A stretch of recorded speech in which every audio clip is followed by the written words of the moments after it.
Hello everyone, আজকে আমি আপনাদের সাথে একটা খুবই ইকোনমিক রেঞ্জের ইন্টেরিয়ার ডিজাইন শেয়ার করছি।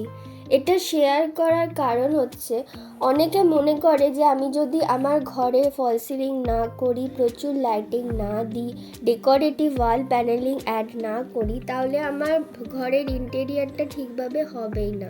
কিন্তু এটা সম্পূর্ণ ভুল ধারণা। এখানে কিন্তু আমরা শুধু পেন্টিং ওয়ার্ক, ফার্নিচার ওয়ার্ক, কিছু ডেকোরেটিভ পিসেস অ্যান্ড একটা জায়গায় শুধুমাত্র একটুখানি ওয়ালপেপার দিয়ে পুরো ইন্টেরিয়ারটা করেছি।